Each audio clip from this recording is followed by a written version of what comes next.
magnificent job. If I was a young preacher, I would fear for my job. That was really, really well done. Really well done. Really, really, really well done.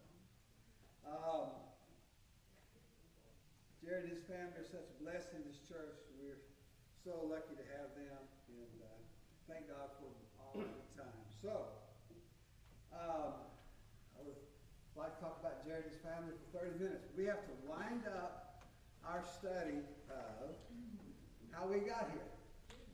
This is the last one.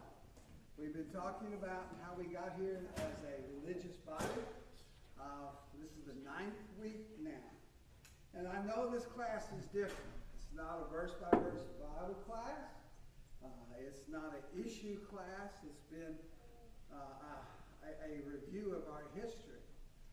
But I think it's important. As I mentioned many times, the Old Testament warned the children of Israel over and over again, make sure your children know where they came from. Make sure they know about Egypt. Make sure they know about things that, that should be better. Make sure they know about Noah and about Abraham and everything else that's a part of the patriarchal period. And once they entered into the land, make sure they know their history.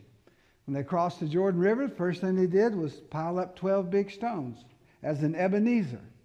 If you ever wonder what that song means, Ebenezer is an old English word for a stone of remembrance. Here I raise my Ebenezer. And they did it many, many, many times. Joshua built several memorial stones as they conquered the land. And so on and so forth. So I think it's important. And also we're winding down.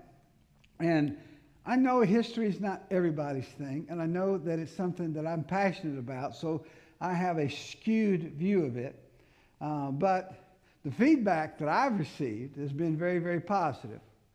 And if there are other such things you think it would be good for us to do, like how do we get the Bible? How do we get English translations of the Bible? How do we know these dates are true? Or how do we know these things are real? Those are the kinds of things that I think are very, very, very, very important. And I think doing a class on them highlights and bolsters our faith. So as we wind down, just real quick, we've looked at how the Church of Christ became established. We looked at how our churches grew in the early years.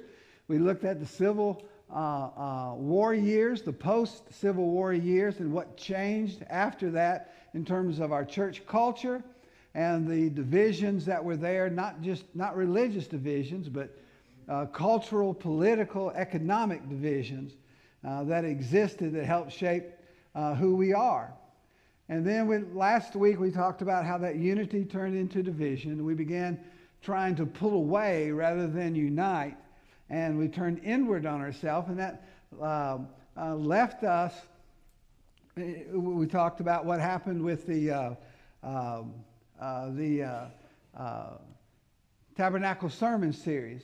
This is a picture of the original letter that went out on March 20th, 1922, asking all the churches of Christ in the Nashville area to come and support the meeting where N.B. Hardman would be speaking and C.M. Puglias would be leading the singing. And they even printed invitation cards for people to hand out to their neighbors and give them a personal invitation. That's kind of where we talked about how we tried to define our message. Even though there were groups within us that were trying to pull it apart, voices like N.B. Hardman and others were pulling things together. Well, what we're going to do is talk from 1945 into the present, because World War II had a huge impact on us culturally, not so much theologically, but culturally as a church.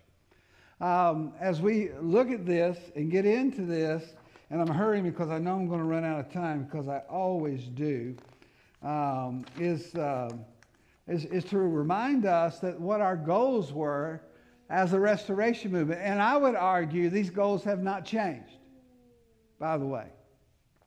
We wanted unity among all believers.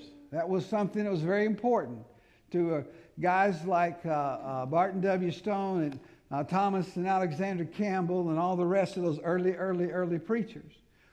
What we wanted was a restoration of apostolic purity.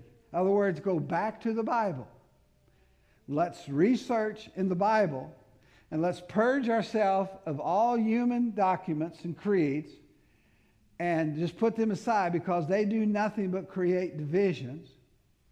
And let's end this distinction between clergy and laity, and let's really highlight, foster, teach, and take advantage of this thing that the Bible calls the royal priesthood, or the idea that we are all equal in the eyes of God, and we are all people of dignity. Now, this is rising up with the same sentiment in the Americas as we are becoming a nation as well that followed hand in hand.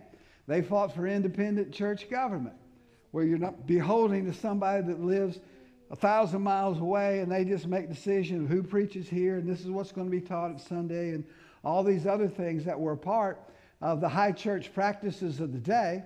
And they wanted to practice only the essentials of Christian life and worship as expressly taught in the New Testament.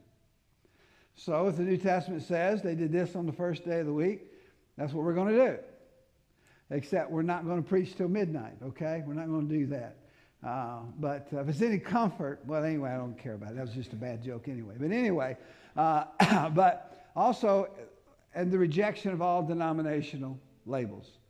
Well, we're not associated with this group. We're not associated with that group. We're not associated with this theologian. We're not associated with that theologian. We want to associate ourselves with the Bible, and we're going to fight hard to try to figure out what God is saying to us. Okay? So, when World War II came, what had happened is that the movement had broken into three distinct branches: the Disciples of Christ, the Independent Christian Churches, and the Churches of Christ. But even among Churches of Christ, you had mainstream church, is what we would consider ourselves to be. We believe it in the institution. In other words, we believe that as a church, we can act, support, and help. Or we can partner with Rivergate or Northside or White House or Clarksville Highway, and we can do mission work together, or we can build a children's home or a Christian camp or support Good Pasture or whatever it is. But then you had the non-institutional movement that hit. We talked about that guy that helped push that the last couple of weeks. And they're non-sponsoring. These are different kinds, and there's lots of different kinds. There are non-institutional churches. And we know the term non-institutional, but we don't think of ourselves as institutional. But you can't have a non-institutional unless you have an institutional. So we're the institution, okay?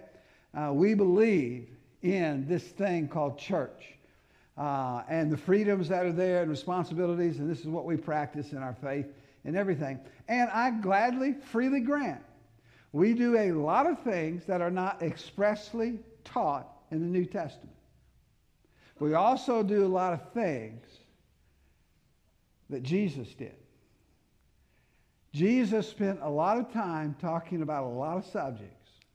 Jesus did not spend hardly any time talking about church government or what's part of worship and what's not. That is left up to Peter and the other apostles as the church was established. And you see them enforcing those ideals through the letters that they wrote to various churches. I saw a T-shirt today. It was a letter from Paul. And it says, "Hi, this is Paul. Grow up, do better. Timothy says bye. Timothy says hi." And that's what it said on there. And that's really what a lot of Paul's writings are. I'm proud of you. I love you. But you need to do better. You need to grow up. And oh, by the way, Timothy and Titus say hi. And if there were no problems, there would be no epistles, is the point. People talk a lot of times in church that what I don't like about church is that there's always problems. How is that any different from your job? I don't know anyone whose job is not fixing a problem. All jobs are fixing problems. People need food, so farmers plant them. Farmers' tractors break down, so folks fix them. Kids need to be educated. Educators need to know what to teach. Funds need to be managed. Everything we do is problem fixing. And in church, one time I had a professor at our college tell me that he loved everything about our college except the students. Like if we just didn't have any students, this would be a great college. And he actually said that. And I don't know if he meant it facetiously or not. But every teacher in the world would say, wow, if I didn't have 25 kids in my classroom, this would be easy. Or if I didn't have, 18 patients on my floor, being a nurse would be easy. Or whatever it is. We fix problems. That's what humans do. And the reason we fix problems is because we create problems. That's what we do. So all the Bible is God solving our problem and teaching us how to deal with our other problems that come along. So that should not be such a big deal. But anyway, but non-institutional church, some said, well, the Bible doesn't expressly say that you can have a college or a Christian school, so we can't have fellowship with anybody that does that. Or that 4 churches can't come together to support a missionary to South America or wherever. Or the Bible doesn't say you can have a Bible school. The Bible doesn't say that you can use more than 1 cup. Do you know where multiple cups came from? The flu epidemic of 1922, I think. That was worse than COVID was for us. So when that flu epidemic hit and hundreds of thousands of people across the nation died, churches went to multiple cups for communion for sanitary reasons. And then when COVID came, we went to what we still use here. And now as you travel around, you'll see a variety. You'll see people that have gone back to the trays. You'll see people who've gone back to the trays, but they put those cups in it, so they only pass them once. And then you see what we do. And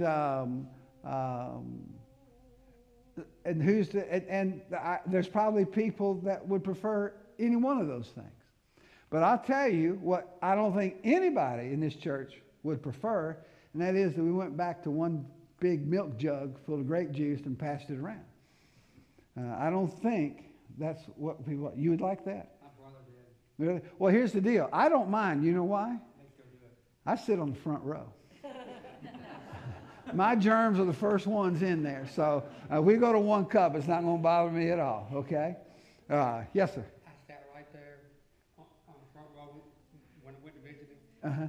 and they went down this way. Oh, you're the last one. You got everybody's germs. Everybody. Yes, sir. There's one thing you can do with one if you have 1 cup. What's that? The church that I used to go to years ago, they didn't use grape juice in the communion. They used Moby David wine. Yeah, real wine. Real wine. Yep. And that solved the problem. That's yeah. I remember the first time I was at a church that served real wine. It was down in Trinidad, and I was on the first or second row. It was a campaign where I was 15 years old. My first mission trip, and I took that deal, and I was like, yes. And our adults were behind us. I turned around and I said, "That grape juice has gone bad." It was. But anyway. But what's funny to me is we've never split over whether you can use grape juice or not. Because the Bible word for wine is wine. Okay? Grape juice wasn't even a practical reality in Jesus' time. If you pressed out a grape in their environment with no refrigeration, within a couple hours it'd start to ferment no matter what you did. But anyway, but what they would do, just so if you're a teetotaler, you won't get your feelings hurt too bad. The practice is to use 1 measure of wine with 2 measures of water to purify the water. So the wine that they drank was highly diluted, so that way the wine would go further and the water wouldn't kill you. And so when Paul tells Timothy to drink a little wine for his stomach, what he's probably saying is stop mixing water with your wine to try to kill all the germs, because you got some bad water there, and just take the wine itself directly. But you know, that was their world. This is our world. Da da da da. But over buildings, whether or not you can have a located preacher, and it goes on and on and on and on there. So there was an effort we talked about, like NBR Hardeman and others, to kind of codify what we believe in Churches of Christ in the midst of all of this. And then World War II hit. And that changed everything. When Pearl Harbor happened, we no longer became a religious movement of pacifists. Before World War II, a large portion, if not a majority, of members of the Church of Christ thought that you could not participate in wars if you were a child of God. You could not be a police officer or a firefighter. You couldn't be a mayor, a councilman, a representative, any of that. And of course, we'd already had one president of the United States who was a member of the Church of Christ, Howard Taft, and he preached here in Nashville a couple times, by the way. And some say that Lincoln's religious background was in the Restoration Movement, but nobody can really demonstrate that. But after World War, when the Japanese bombed Pearl Harbor, everybody was ready to pick up a gun and shoot. Everybody. Everybody. And it did more to bind our union together after the Civil War than any other thing, more than World War I did. Everybody was mad at the Japanese. And when I was a kid, you know, the TV shows I watched that I liked besides cartoons were like the Rat Patrol and these other World War II 30-minute shows, and Combat, I remember that one, and some others. It became so much more a part of our culture. So before the war, we had very pacifistic views of war and government. And as a church, we focused more on domestic cultural issues, like could you drink any alcohol or not? What's proper dress? How should your family be ordered? We were very tied up in education. So when all the schools were blowing up and taking off, all of our people wanted their kids to be able to have a Christian college to go to. It meant that we had arrived. And so you had Freed Hardeman, and you had Harding, and you had Lipscomb, and you had Abilene, you had Oklahoma Christian, and some others that came along. And all these things became a big deal. And the focus before the war had to do a great deal with doctrinal purity. As people would argue, well, it still does today, but in a different sense. And we'll try to touch on that if we have time. And a felt need to define who you could fellowship with and who you couldn't. I remember in 1980, I played on the Goodlettsville Church League softball team where I destroyed Jerry Ashley's knee forever. And he still reminds me of it of every service. And but anyway, that's only half true. But anyway, and I remember then there were people at this church that didn't think we ought to be playing in a softball league with Baptist churches and churches of God and those kinds of deals. And I heard some people chattering about it, and I just went like this because I just wanted to play softball. And I'll tell you what, if you ever played in a church league, anything, there's a lot of things that are going on, but fellowship has nothing to do with it at all. There's no fellowship. I promise you that. It is sheer stone cold rivalry, okay? So there's no fellowshipping going on. But we also, we wanted to challenge denominations. This is when all the debates with Baptist and Methodist and all these other religious groups were going on and being published into books and being put into our schools' libraries and passed around and all these kinds of things. And we were mostly rural. Everybody in here is either 1 or 2 generations off the farm. I'd almost be willing to bet that every person in here is just a couple of generations off the farm. But all that changed after World War II.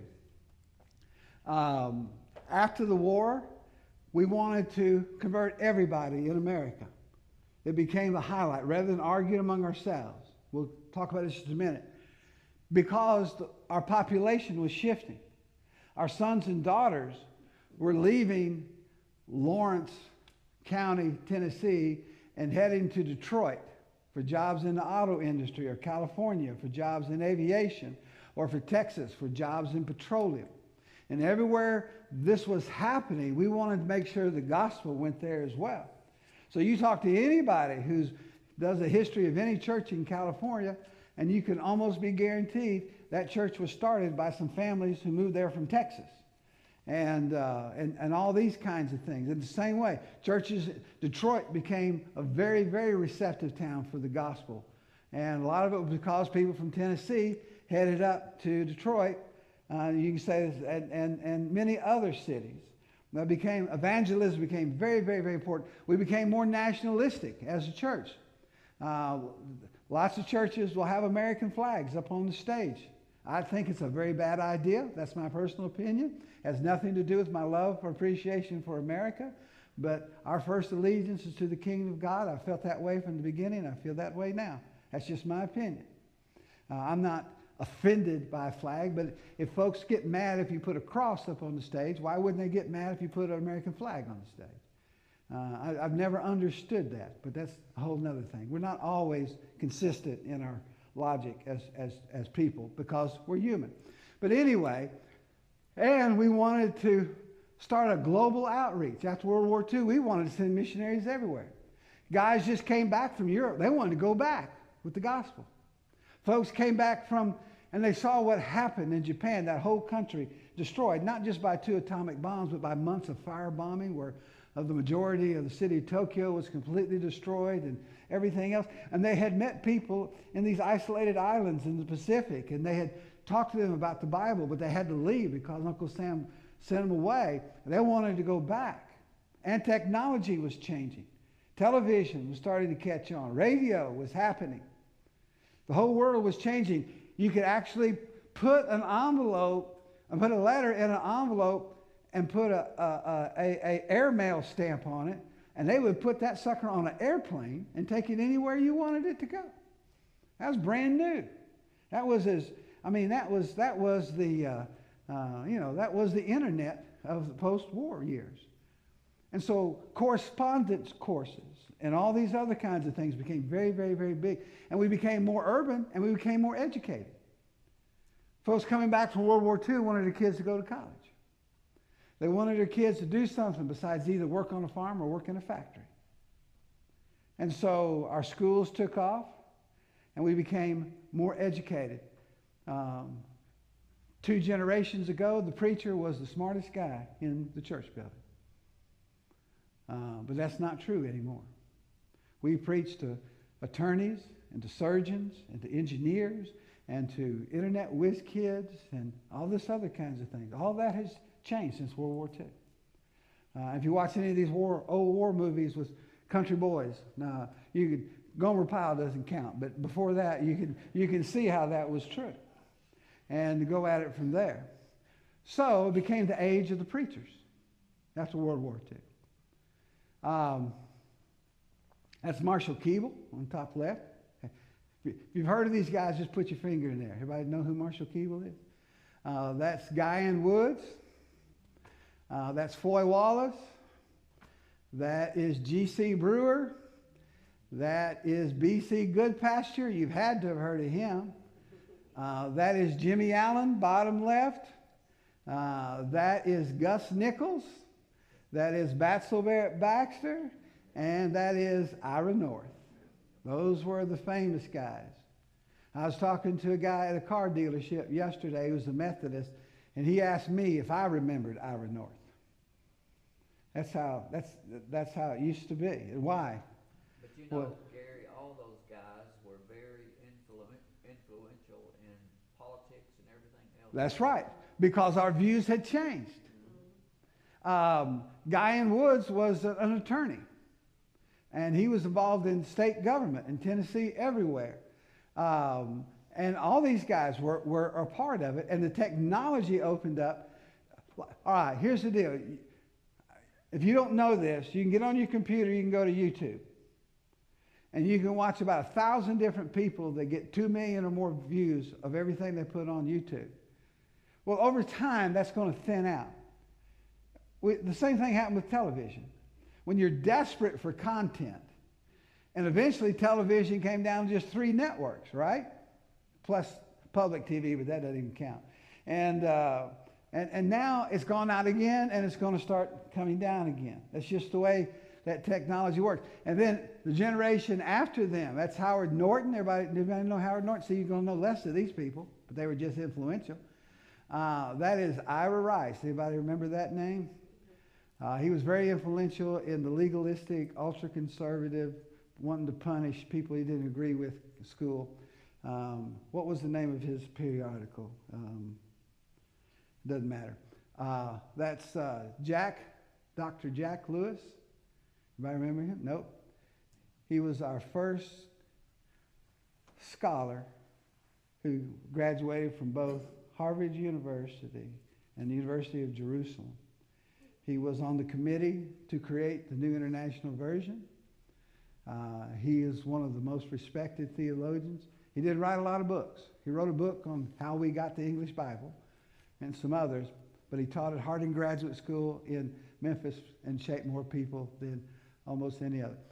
On the bottom left, you got Rubel Shelley. I know everybody's heard of Rubel Shelley. And then in the middle at the bottom, that is V.P. Black. You may have heard that name. He's more of an Alabama, Georgia, Mississippi, Texas kind of guy. And then everybody knows who Max Lucado is. And they helped shape our thinking and everything in that. But as you get more and more toward the current, the herd is thinned out less and less. Did I forget anybody in the old school days that you thought really ought to be on there? Who was your favorite famous preacher when you were a kid? Okay. Willard Collins. Say what? She was asking me about Willard Collins. Willard Collins. He should be on there. Yep. I knew I was going to forget somebody. You could put Connolly, Marlon Connolly. He was a very influential guy. Leo Snow. We could say what? Jimmy. Oh, Jimmy's there. See, bottom left. That's Jimmy Allen. There on the bottom left. Jimmy Allen was our first preacher that it was great for gospel meetings, but you wouldn't want to listen to him every Sunday. That's how he described himself. He knew who he was. But anyway, everybody remember that? He wrote What Is Hell Like? What is hell like? Who did? Jimmy Allen did. Also, Ira North wrote a book that I thought was interesting called If I Were a Woman. You can still get that book. I've never read it, and I don't want to, especially in today's culture. But anyway, know your Bible. It was a television show. It was a Bible Bowl television show hosted by, and you can see who he's got up there. Willard Collins is the guy at the panel on the far right. What made this show famous, it was the first religious show that had a woman that was part of the panel every week. Now, that woman's name was Sarah Whitten. Does anybody even know that name? I know we have folks.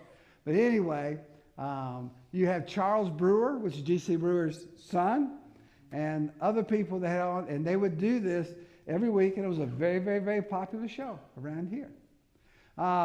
You also had world radio begin, right?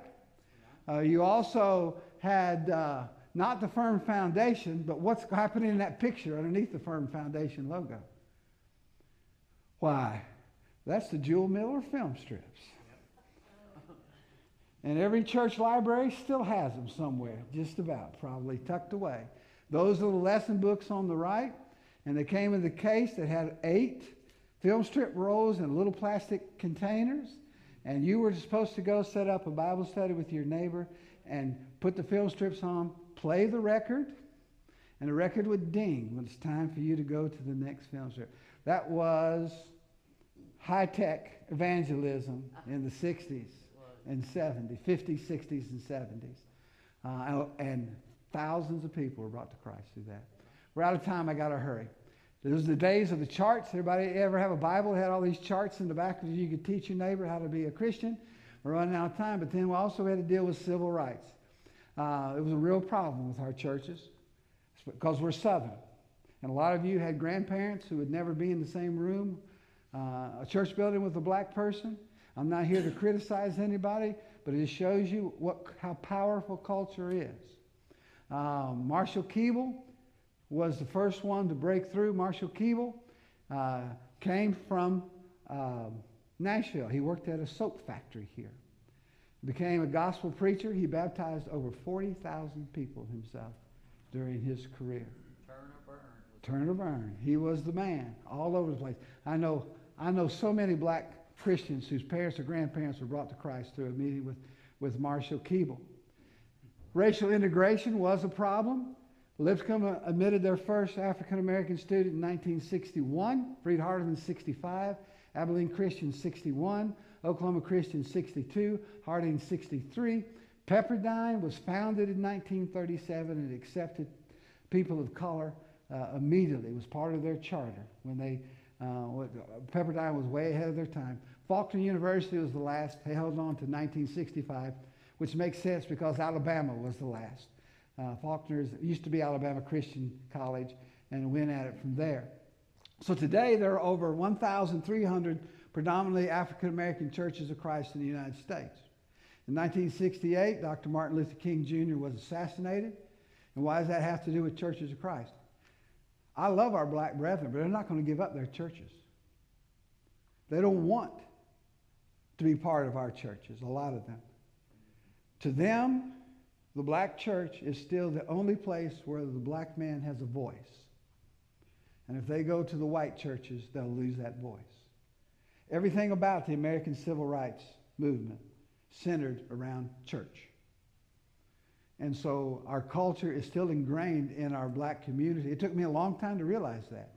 I was teaching the book of Galatians to college students, and I got to the part, neither male nor female, and I started talking about racial differences, and a student slammed, he's a dear friend of mine this day, slammed his hand down the table, got up, and he said, let me tell you something. White man owns the grocery store, the white man owns the bank, he's not getting our churches too. And he stomped out of the class. I always thought racial discrimination went in one direction. I learned that day that's not true. And while we would like to be a multi-ethnic church, and we're always welcome at predominantly black congregations, it's probably going to be several generations before those things finally work their way back into one another. And it's part of their culture as well. I think that's very important. That is Les Ferguson, dear friend of mine. Les Ferguson established the first biracial church of Christ in the state of Mississippi. He did it in 1976. That's how long we held on to separate but equal concepts in our church. I love Les. Les is a wonderful man. He's still alive. He's in his 80s now. That's his wife, Margaret. She was my secretary when I was president of Magnolia Bible College, and he's just a great, great, great, great guy. So, where are we at today? Well, what has changed is we're becoming more board-driven than preacher-driven. That's why there aren't any famous preachers anymore. Elderships decided the church would only be safe in their hands, and that they have looked to preachers more as employees rather than as God's spokesman. Now that's changing again, by the way. And the reason is, and I don't mean any disrespect to Wendell, he's the only one here tonight, or the others that aren't here tonight, but elders are called on to manage the flock. Managers don't build, they manage. Preachers build. Paul went, he sent, he did, he went. That's what preachers do. And when we find the right balance, we're going to be in a lot better shape. But I know preachers that work at places where they're given pieces of paper, given them the subject they're not allowed to preach on. And that can't be. That can't be. I know the money is so much more now, and I know the liability is higher, but anyway, we're out of time. I'm sorry. We're still in search. We're back to the mission field. That's a big deal, but we're still in search. This is the last slide. This book just came out. A Wild Democracy. This is a book on our movement. put out by John Mark Hicks, who spoke here last summer, is a dear friend of mine, and also Leonard Allen, who is a professor at Abilene Christian College, and the struggle for the soul of the churches of Christ from 1889 to 1939. They're already working on the next one, which is the struggle for the souls of churches of Christ from 1939 to present. Now, this is the whole point of all this. If you grew up in a church and you were taught that we're the perfect church, you were probably lied to. There is no perfect church. Every church struggles. And every generation has to pick up the struggle. This is why things change, whether you like it or not. And when people struggle, they're going to make mistakes sometimes. But we can't ever allow ourselves to get to positions where we think our job is just to freeze everything as it is right now and to just shut out anything that we don't want to hear and just put our fingers in our ears and go la, la, la, la, la, so we don't have to listen to it. We are in the process of restoring New Testament Christianity. God help us never to say we have restored New Testament Christianity. Because most of us don't even know what New Testament Christianity looked like. We're trying, but we're human. And God knows that. It's why it's such a big deal to carry the weight of judgment on you if you serve as an elder or a preacher. You're going to have to answer for all these things. And sometimes people get reckless.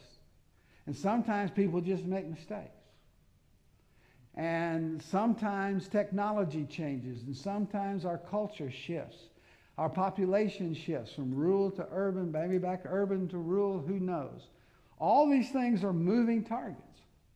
And we're trying. But if you pull the gospel through the cultural strain of everything, you're going to come out with a group of believers who are dedicated to Jesus, who believe that we've been baptized into Christ for the remission of our sins, and that we are to serve him every day, and we are to share his gospel with everyone. And we need to not forget what we're here for. All right, sorry to take so long, but I had to finish up. And I hope it's interesting. If you have any questions, we'll talk about it later. Let's have a word of prayer. We'll be done. Father, we love you, and we ask you to see us safely home. Father, we pray for those that are in the hospital, those